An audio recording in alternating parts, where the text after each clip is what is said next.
Welcome,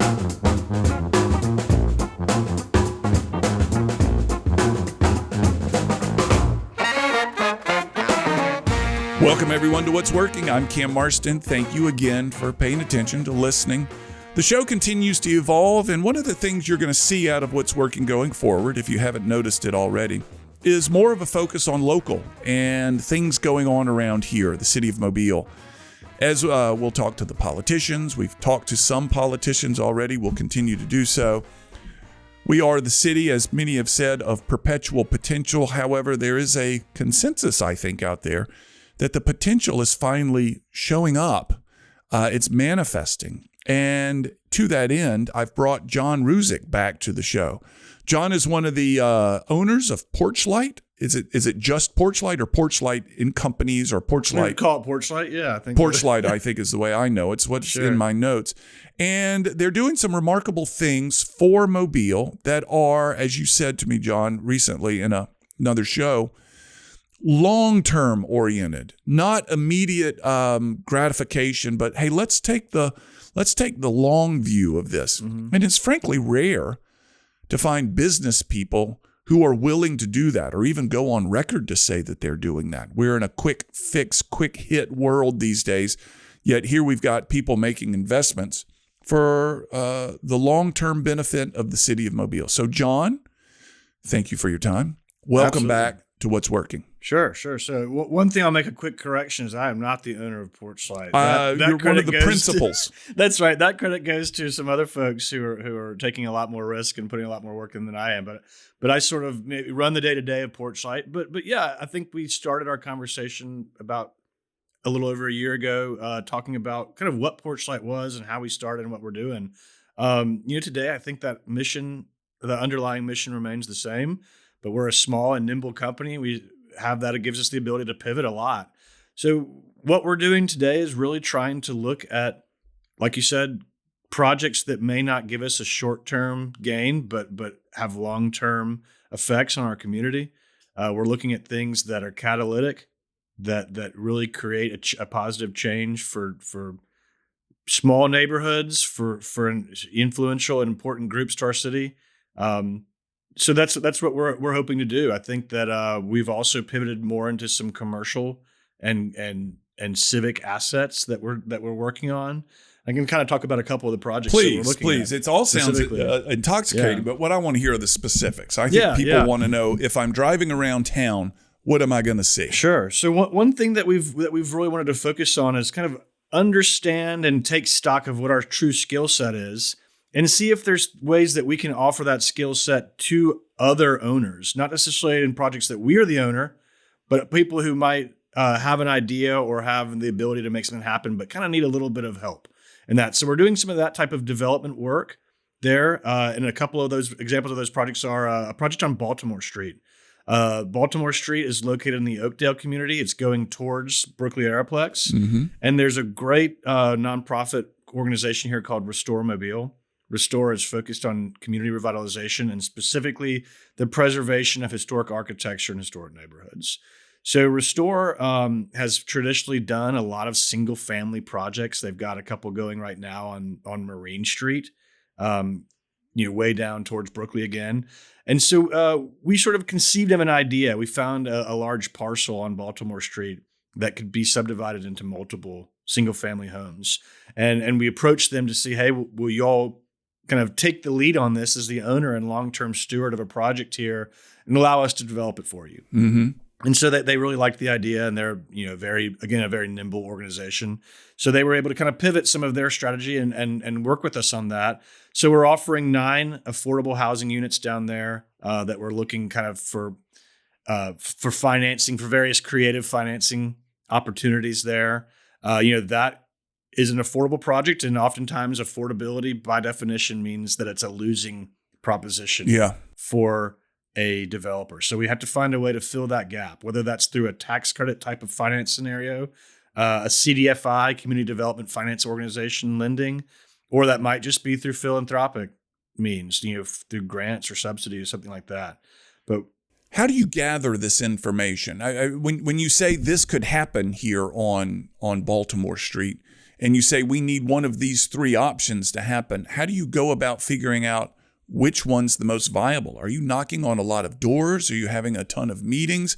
Are you one would say follow the money, but the money isn't there. Sure. Not yet, I think anyway. the key for me is really, creating a conceptual project first. What does our site plan look like? How many units do we have? What do those units cost? What is the cost of the entire development? And for that, I owe, kind of our sister company, Rogers and Willard. I mean, they step up and help us a lot, and kind of sometimes at their own expense. They will take on a pricing exercise for us to help us to understand what is this project exactly going to cost. Yeah. And then we kind of work backwards from there to say, well, if it costs $1 million and I can sell each house for $100,000, then, what's my gap? $100,000. So then I got to go out and figure out how to raise that or how to subsidize that what I call a gap. Yeah. We're looking for a gap filler. Yeah. And that can happen any number of ways. And I think, but what you have when you have a conceptual project is something to go sell. Yeah. We're kind of really in that mode right now, is selling the project. Who's interested in this? What boxes does this check for what organizations that might have interest in coming to us? Yeah. Yeah. Interesting. So when you say sell the concept, I assume it includes visuals. You've got to say this is what it could look like. Absolutely. No one wants to buy it unless they can see it. And better yet would be put hands on it, but putting hands on it requires the investment to get it started. So I mean, you're right. So creating a visual with the site plan, with the rendering, kind of conceptual ideas of what the project is, and give someone a pretty picture to look at. Yeah. One great organization that's come out of the woodwork for us is the Mobile Bay National Estuary Program. Oh, yeah. Yeah. And so sort of a funny story. I think, Mike was asked to sit on a board and he didn't have time. So, as just sort of, I'll call myself the foot soldier here, he sent me instead in his place. And, they were probably disappointed and I was a little bit annoyed to have to go to another board meeting on a monthly basis. However, shame on me for being annoyed by that, because there came a time where they really looked at what can we be doing to further our mission, and the suggestion was made to help developers to create projects that sort of espouse a lot of the things they're pushing. And what that is conservation and environmentalism, and creating healthy ways for stormwater runoff. Yeah. To come back into the bay without dragging with it a bunch of pollutants and sediment and such and such. So stormwater ended up being one of the major problems and issues that we had on this site. I approached Mobile Bay National Estuary Program, and really without a second thought, they offered the finances to fund technical assistance to create a low impact development plan for this site. One of these weird situations that you never would have guessed actually produced an outcome that you never would have guessed. Precisely. Yeah. So, I think that's kind of what we're learning and exercising, is like, how many partners can we bring into these deals that have something to offer or have a mission that they're trying to further, and let's incorporate that mission into and what we're ultimately trying to do with this project is create a template that we can go and repeat over and over and over again. Throughout our city. You said, is it Baltimore Street? Mm-hmm. What else you got? You mentioned Marine Street. I know you've got the Ace Theater that you're working on. Yeah, so the Ace Theater is big, kind of looming heavy in my mind right now, looming large in my mind, I should say, right now. It's a big project and a major lift, a lot of technicality to that project on the back end. For those that may not be familiar, we did a show with the Excelsior Band leader, Hosea and Geraldine, remind me. London. And they're going to be the primary tenants, for lack of a better term, of the Ace Theater. But the Excelsior Band is. Tell people that didn't hear that show about the Ace Theater. Sure. So the Ace Theater is a public-private partnership between Porchlight and the Mobile County Commission. And we are going to redevelop that property by use of historic rehabilitation tax credits, cash equity, and a construction loan to create a home for the Excelsior Band. Yeah. The idea being that this is a long-term catalytic project to create some vibrancy on Commissioner Ludgood's project along MLK Avenue. Yeah, so long-term, again, coming into play, Ace Theater being one, the Baltimore Street project being another. What else you got? It's always very exciting. Yeah. So we're continuing to build out single-family homes on our lots in the Oakley neighborhood. So I remember us Texas talking about that. And Elmira Streets and Marine Streets. And Then another pretty looming large project right now is the acquisition and redevelopment of the former Hoffman Furniture Building. I didn't know whether you were going to mention that or not.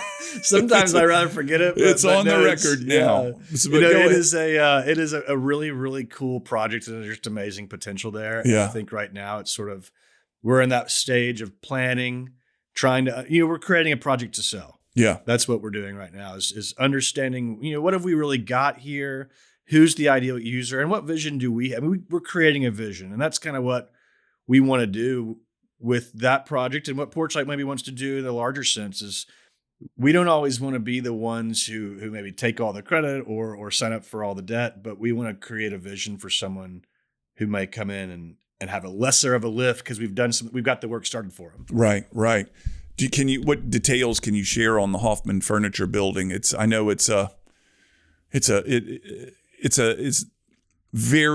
not even a true vision yet, is it? It's just hey, here's something we can do, and here's something we can do. Well, I think our vision probably lies right now in the fact that we're very committed to the historic integrity of the building. Yeah. And we're very committed to keeping it the Hoffman Building. I mean, the Hoffmans were there operating a business for nearly 100 years, and they're a really neat and creative family who I've got a lot of respect for. They've weathered a lot of storms, and they've seen a lot of eras of downtown Mobile. And I think if we were to forget that and sort of, gloss over that, then we're really not. We're doing all of our history and sense of place as a real disservice. Yeah. Everybody remembers the commercials from Hoffman, and everybody remembers passing along Dauphin Street and seeing the furniture and all the business that was going on there, and Hoffman trucks all over the place. So I mean, we want to honor that history. I think that's kind of why we ultimately became the buyers of the building, is the Hoffmans felt that we would honor their history. Yeah. I don't know if you've ever read Roy Hoffman, who I have not met personally. I have met him. I'm a great fan of his work though. And he has a particular book called Chicken Dreaming Corn. Uh-huh. And it's a fictionalized version, although I personally expect there's more fact than fiction than he may want you to know. Yeah. But it tells the story of, I believe, his great-grandparents who immigrated to Mobile from Eastern Europe, from Romania. Yeah. And it sort of tells the story of them being outsiders in both this country and the city and navigating that. And it gave me a huge sense of what that building should be. Yeah. That's honoring that legacy and that history. That's great. Well, let's that's kind of a central building that we don't have to go off the beaten path to see. That's and right. So anything that would happen to it, we'd all kind of get to watch the progress take That's place. right. Yeah. And there's a ton of options there that can happen. I think that we're very interested in looking at a hotel user. Yeah. But we would also be open to seeing ground floor retail and second floor residential. Yeah. We'd be open to seeing rental or market. I mean, or available for purchase type of units. We're interested in a lot. Has Porchlight had people who have projects in mind or perhaps own properties in town and say, hey, help me with this? Or here's my idea for this project. Can you facilitate this for me? Yeah. The way you've described it is you're stirring the pot. Are there other people that are stirring the pot asking you to get involved? Yeah, and out of respect for their privacy, I won't share specifics on that. But yes, there are people who are coming to us and saying, "Hey, we've got this idea, we've got a concept, we don't really know how to make it go. Yeah, can you help?" And so we're exploring those, and again, kind of using some creative options, using our relationships maybe with public entities that share in that or want to share in that vision. Also leveraging the various tax credit type of financing that's available. You guys must be experts on where the tax credits are by now. That could be a bit gratuitous, but I mean, sure. Yeah. So when we use the word vision a lot in our conversation, you've got a vision for Hoffman Furniture Building. You've got a vision for Baltimore Street, a vision for the Ace Theater. Is there a master vision that you're working on such that in 15 years, we'd like this place to look like this? You've got property visions. Do you have a master vision? Yeah, that's a great question. And one that I refer to every day, probably not. But I think that, our leadership probably takes a lot of frustration with the idea of like a master plan that a city creates.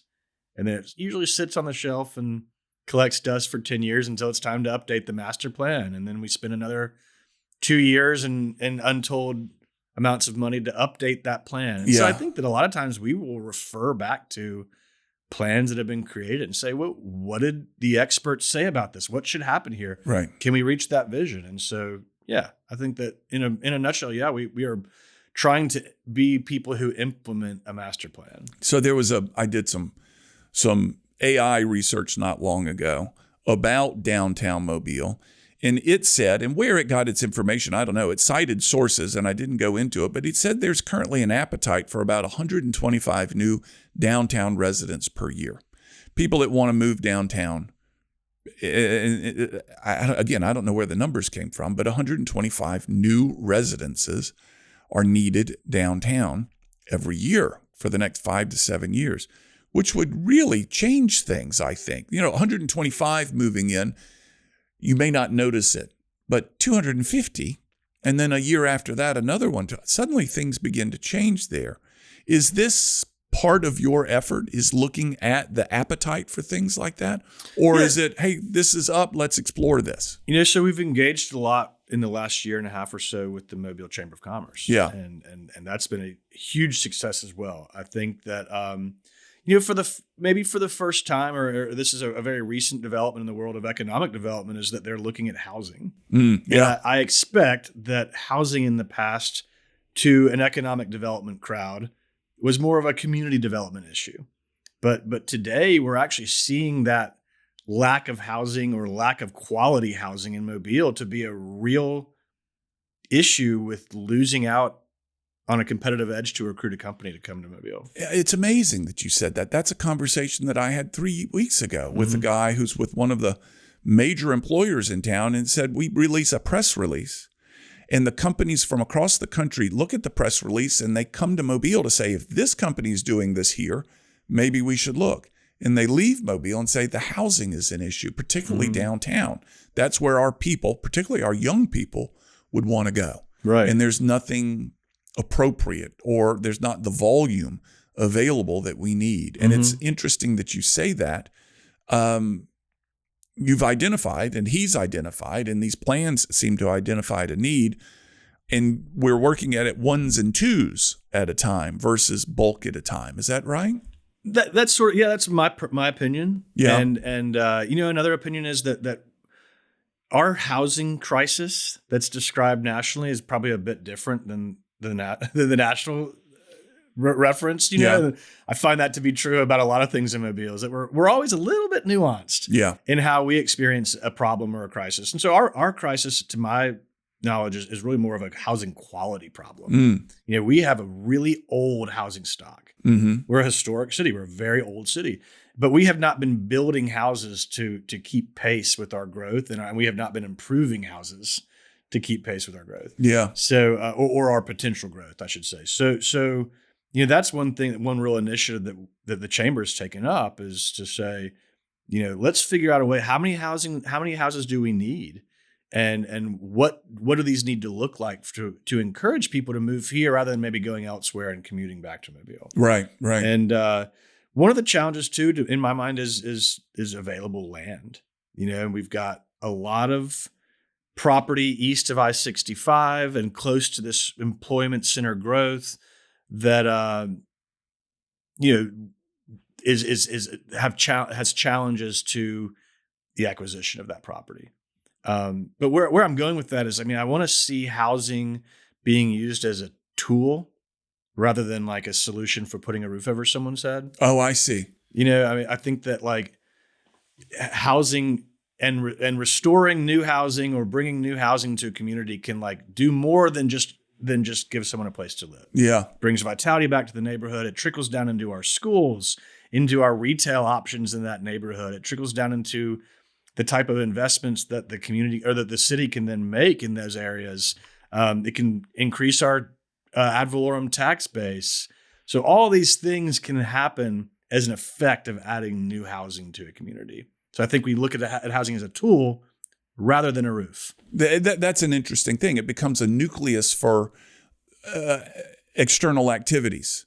Like you said, retail opportunities, school situations, things like that, versus we need a shelter for a family. We need housing because it's going to create It's going to generate economic development outside and around it. That's right. Yeah. And the chamber is in on this. Is the city in on this? I think so. I think that there's a bit of a learning curve for that, but I think that the city is definitely is behind that idea, and definitely interested in working towards it. But there's always difficulty on their end too. I mean, they've got funding, they've got federal funding that comes with a lot of tags on it, a lot of red tape on it. So we have to be careful on how that's expended. I'm going to ask you to be vulnerable and make a bold statement. I wish you guys could see his look. What is the one project that if you could, with Porchlight, you could get your arms around in the city, you would just make your mouth water? Something that you as a developer have been looking at and said, oh, I wish I could do this. This would be beautiful for me. It's right in my sweet spot of interests, and it would have dividends for the city. What's the thing? I would love to have the opportunity to play a role in like a large scale acquisition of single family scattered site home sites. That doesn't sound sexy. Make that sound sexy. Again, using housing as a tool to revitalize neighborhoods that have sort of been economically depressed and have been forgotten. Mm-hmm. If we could go through and find the vacant properties, the tax delinquent properties, the properties that are wrought with title issues, and acquire those probably at a loss. You're probably spending more money on acquiring those with clear title than you are than what they're worth. But if I could be at the helm of acquiring that property and teeing up large scale introduction of single family homes back into a neighborhood. Yeah. And doing that in a way that's culturally sensitive, that is architecturally sensitive, and that is extremely careful of legacy residents. When you say large scale, what does that mean? I'm saying that we're going into an area and not just doing one or two houses, but doing 50. 50. Are there places in Mobile where there are 50 house options? Absolutely. There are. Yeah. But the really historically vibrant neighborhoods that have kind of experienced disinvestment. People have left them for various reasons. Yeah. Or there's a multitude of reasons that neighborhoods have fallen on hard times. Finding titles would be a bear on this thing, don't you think? Absolutely. Yeah. I think that is probably the least known but largest problem in this conversation that we're having about community revitalization. Is figuring out title ownership. Mm-hmm. And I mean, who does that work? Who would do that work? Is that your job, or is there an attorney that does that? Yeah. Always my friend Carrie Kumanis. I have to give her a plug. She's probably the best in the business in terms of quiet title action. Quiet title action. Mm-hmm. That's not a term that I've heard before. This is not an imminent domain opportunity, though, is it? Well, I mean, that is a tool in the toolbox, and that often scares people, and I understand why. There's generations of mistrust built there around that word that makes it a kind of a scary thing. Yeah. That is a tool that can be used. Yeah. And it doesn't always have to be scary. It can be beneficial even to the person who's having their property condemned. Right. Yeah. Finding them and getting in touch with them, getting their approval. Well, and making it where the property is now a marketable asset versus sort of an albatross. Right. Yeah. What's preventing you from doing that? It sounds like a very reasonable thing. Is this just a time and money issue? I think that all the players in that equation are definitely on the road towards reaching that. Whether they ask me to lead that or not will be yet to be determined. But I think that what's missing there right now is kind of a public side entity that may be able to have the finances to hold that property long term, and perhaps sometimes bear a loss. So you're speaking in developer speak now. Public side entity. What does that mean? City, county, quasi-government organization. That's going to be responsible for this. Mm-hmm. Yeah, okay. Oftentimes in other cities, you see organizations like redevelopment authorities, land banks. And they take it for a period of time before they sell it to a private organization. And they probably tie some restrictions or requirements to a deed that says, within X amount of months, you have to develop this into what you say you're going to do. I see. It has to be available for rent or for sale at X such and such a price. I see. They're promoting, they're allowing a developer to come in and create something and make money off of the development, but they're also tying some restrictions to that, saying, if you're going to use our money or we're going to subsidize this in some way, we're going to control the type of product or the way that that's used. How do you feel about that? Is that the right thing? That's an outstanding way of like creating opportunity and using housing as a tool. Yeah. Not every house needs to be a $500,000 mansion with an ensuite and all that sort of stuff. Sometimes we might just want to create workforce housing. Yeah. It's nice, that's predictable, but it's also affordable for all of this incoming workforce. Yeah. I like that idea. Yeah. So anything else? Is there not a property in Mobile like the Hoffman Furniture or the Ace Theater that you'd say, gosh, that's just the bones of that thing are beautiful. I'd love to. Yeah, I've never really thought about that. I love neighborhood retail. I love corner stores. I live in Oakley. I go to Callahan's all the time. Every server in that whole place knows my kid's name, has probably yelled at him before. I go to Hummingbird all the time. I love neighborhood Ashenoak and Monroe's on Monroe. Those are all places that I go a lot. I love the ability to be able to walk there. Yeah. I love the familiarity of going into there and seeing my neighbors. So I would love to invest in buying and rehabbing all the corner stores that still exist in our historic districts and making them valuable again. Right. Yeah. Now, whether that is a money-making proposition, probably not. But if we're talking blue sky here, that's what I would do. Yeah. It's hard to, I think maybe you and I talked about this the last time you were in the studio, but when I take my father downtown, and it's infrequently that he and I ride together, but when we do, he points out what each of these buildings used to be. Mm-hmm. He was born and raised here. He's now 89. This building used to be a drugstore, and this used to be this, and this used to be this. And none of them are in the original forms anymore. Mm-hmm. But it would be nice to see some of that come back. But as long as Amazon is out there, it makes that corner drugstore and all the knickknacks that they typically sell a bit obsolete, right? A little bit obsolete, maybe. Although I will say, with a new baby at home, the amount of times that I've run out to the Walgreens on Government in Bradford, 11 p.m. is frequent. So I remember those days. Absolutely. So let's get back to Porchlight here. Anything, what's the company doing? What's the organization doing? I know what it's doing on the development front, but internally, are you settled? Are you growing? Are you modeling yourself after another organization across the country that is doing something similar to this? That's an interesting question. I don't really. In terms of growth, not really. I think we're trying to settle into a pipeline of work that we can do and sort of have ready to go. But we're building relationships every day. We're looking at ways that we can sort of objectively analyze projects and see how we can help as they come in the door, as we're made aware of them. But again, we're a small company, and I think we want to remain that way to be nimble and to pivot with what's the need. That's another thing that we kind of are looking at is how can we respond to the need? We've got a new administration at the city level, and that was a little bit scary for a lot of us. I don't even really remember a Mobile without Mayor Stimpson, at the helm. Right. So as we've got a really promising new mayor to take the lead, I think that we as engaged citizens have to kind of be looking at where is a need and how can I fill that? Right. Yeah. And so that's what we want to do. Yeah. And perhaps the best way to do that is to remain small and nimble.